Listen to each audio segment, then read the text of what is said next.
So I will never travel without whoop.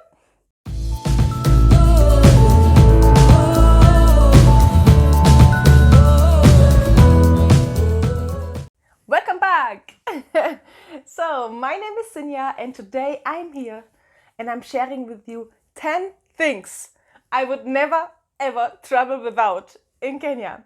So before we dive into this video, obviously you're here because you are planning your trip to Kenya, and I don't want you to get freaked out or you always have the feeling like, oh my goodness, Sinja, I might forget anything. So many of my clients and even followers of mine usually text me, Sinja, what do I have to consider? Which documents do I need? What is about a visa, A, B, C, D? So what I have done for you, I have created a free travel checklist. So you can simply download this here below. It's for free, it's for you. So just go and get it. But now let's dive into it. So my first thing, actually it's not yet on the list, but I always travel with a small backpack. Very important. I don't know what I would do without these two things. So this is a power bank. I don't know why, but since I'm traveling in Kenya, my phone always switches off. So please do yourself a favor, especially if you are using your camera or your phone as a camera, you might need a power bank. The other thing is we have a lot of electricity shortages here. So you might just have, even in a 4-star, 5-star hotel, a full night no electricity. So it's always good to have a power bank with you. It can save your life. And as well, you need an adapter. So let me try showing you. So this is an adapter type G. And you can see that 3-1 here. So this kind of adapter you need while traveling in Kenya. So that, of course, obviously, you will be able to use electricity here. So my next point, it's in this small thing.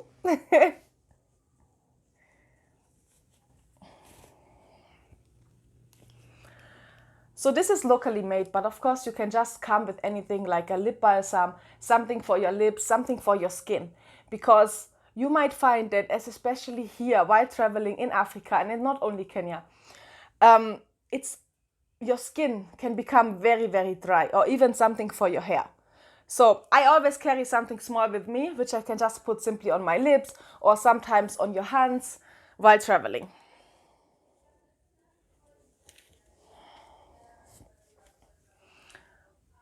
So another thing, and that's not a pregnancy thing. I mean, you guys can see maybe. I'm currently pregnant in months 8, almost heading to month 9, so 34th week. And since I travel, I mean, depends on the way, on the style you're traveling. You might not be the luxury traveler who has an international breakfast every morning.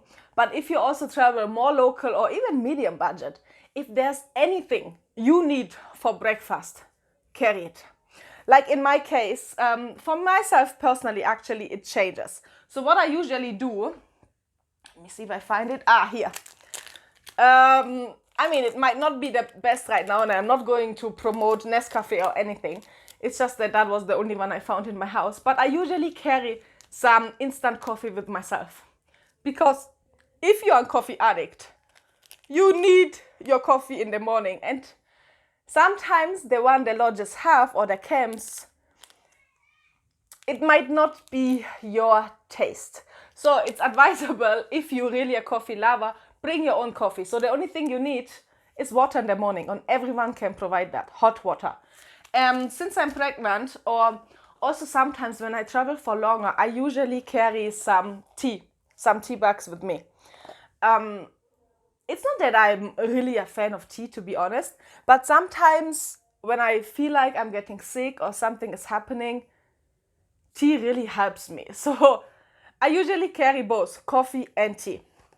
But I'm pretty sure there's something, even if you're not a coffee drinker or not a tea drinker, there's something you really love taking for your own breakfast. Like, also, since I'm pregnant, it's a thing. Or since I've been traveling locally, I went all the way to northern Kenya for more than 10 days.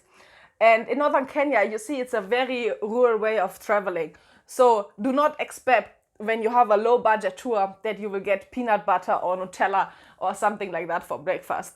So I didn't carry it that time, but since then it's on my list.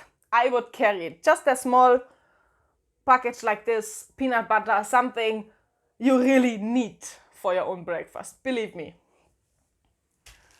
Okay, the next thing. It's also very helpful. Of course, any of your medicine which you need, obviously, prescribed by a doctor, but as well, I usually have some Panadol just for headache. I just carry it, just in case. I mean, it's small, or even for you guys, some anti-diarrhea medicine, because traveler diarrhea is real, especially in African countries. If you are not used to our food, to local food, and you travel really local, then any painkillers and also travel diarrhea, so it would really help you. Okay, the next thing I'm finding here, and I love them so much. So I have different designs. So sometimes I carry all of them, sometimes I choose. And this is actually made by a friend. And no, I'm not an affiliate. I'm not selling these things.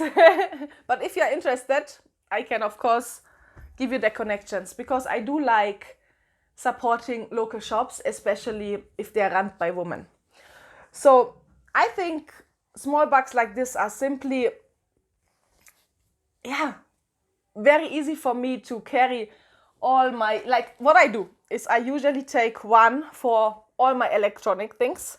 So the power bank comes inside, the adapter, everything I need, all my chargers for my phone, my mic while traveling, because obviously I'm a vlogger, so I carry my mic everywhere, or my selfie stick, or whatever. So all the technical things, I put them usually in one bag, and then I carry another bag for the wash bag.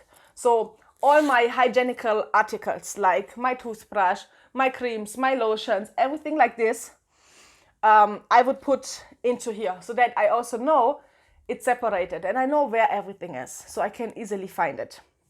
And then my last trick is that I have a small bag just for my passport and all my documents. I mean, while you travel, you might have your booking confirmations, might have your ID, your vaccination, anything from your tour operator, or any documents you need. I put them in a small, different, separate bag, like this one. One of the things which is for me a number must, is anyhow you can get a reusable water bottle. So just go and carry it from home. If you travel with some companies or more luxury companies, you will also get this as a present. So then another thing I cannot travel without, especially in Kenya, because people here, I'm sorry to say, but it might be very noisy. Even in the night, you have a hotel room booked, but you can still hear your neighbors, or there's a club outside. So I'm very sensitive, like very sensible when it's about sleeping, and just I need the room to be totally quiet.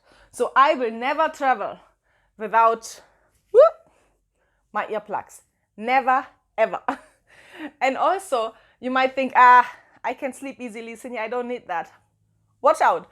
The moment you actually travel, and then let's say you go on safari, and your camp is in the middle of Masai Mara, I cannot sleep there. I mean, I do sleep there, but you hear the elephants in the night, or you might hear lions or hyenas in the night, or even leopards. So for me, this is a very new feeling, and not new feeling, but all the sounds you can hear. So for me, I cannot sleep in such lodges which are directly inside. So always what I need, because obviously I love them so much and I travel on safari on a regular basis, I wear the earplugs. And additionally, as an insider tip, make sure as well you carry tissue, because you might just need tissue. Just another tip from my side. Just carry it. It's easy to get, and it doesn't need a lot of space. And now my last thing I have to share with you, because this is for me sometimes, I can't go without, is I have two of them right now here for you. So I have something smaller. I just like Can I wear it right now? Just for safari, because any kind of scarf or anything for your head or for your hair, because you might find it will get super windy while you're on safari, and then your hair goes all over. Or if you're the type for hair bands, of course, carry your hairband or anything like this.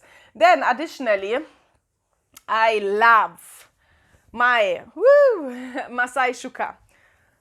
And honestly, I'm not going anywhere without, because it's just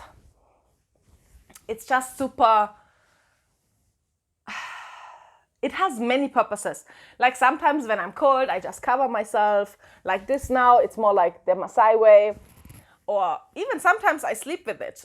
So if like I was sleeping or living within the Masai Manyata, and then they didn't have proper blankets, and I was just feeling too cold, so I used it as well to cover myself. Oh yeah, just simply as a scarf. So come with any kind of scarf, anything you can cover yourself, and also something for the cold, because you might underestimate the weather of Kenya, especially if you go on safari in the morning or night.